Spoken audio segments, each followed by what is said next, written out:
ચંચુપાદ news ઉપર હવે જુઓ એક મહત્ત્વના સમાચાર। ખનીજ માફિયા બન્યા છે હવે ઠેર ઠેર બેફામ। હાલમાં જ આજે સાંજના મૂળચંદની સીમમાં ખનીજ માફિયાઓએ બેરોકટોક ખનીજ ખોદતા ગ્રામજનોએ રોકતા એક મૂળચંદના જ એક વ્યક્તિ ઉપર જીવલેણ હુમલો કર્યો છે અને ગામ લોકો ભેગા થઈ જતા એમની ઉપર પણ ઝપાઝપી કરી છે। જો આ ભોગ બનનાર વ્યક્તિ અત્યારે ગાંધી હોસ્પિટલના બિછાને સારવાર લઈ રહ્યો છે। જુઓ શું છે આવી હાલત અને ખનીજ માફિયા કેવા બન્યા છે બેફામ અને ખનીજ અધિકારી અત્યારે કુંભકર્ણની નિદ્રામાં જો કેવા છે સૂતા।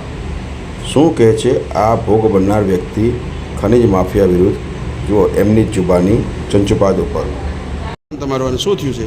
મારું નામ નાયકપિયા દીપકભાઈ કિશોરભાઈ। હા, હું કામેથી આવી અહીંયા ખરાબો છે ને અહીંયા મામાનું મંદિર છે પગે લાવવા જતો।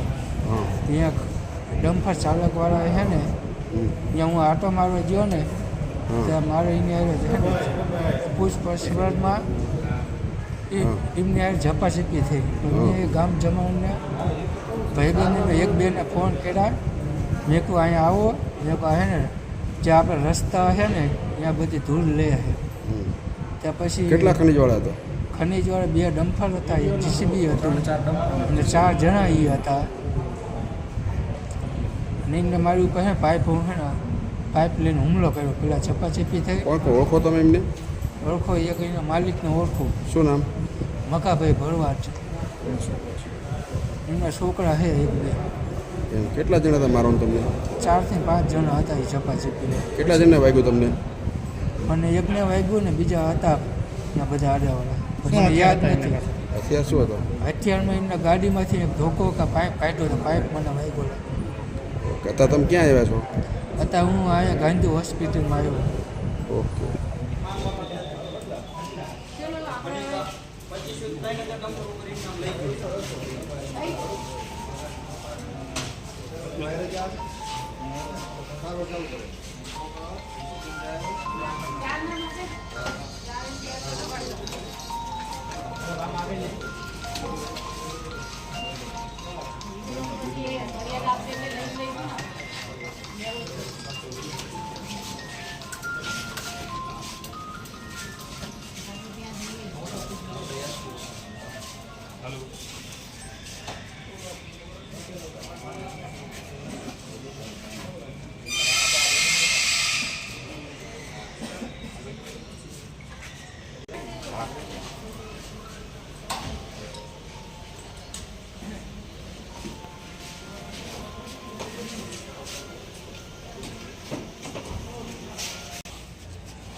લઈ જાઓ લઈ જાઓ। કઈ ઠેકાણે આવી?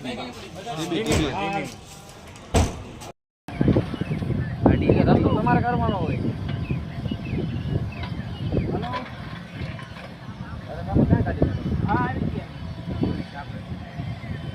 હા તો આઈડી કાર્ડ લો, ડોક્ટર જ છે આ રસ્તો।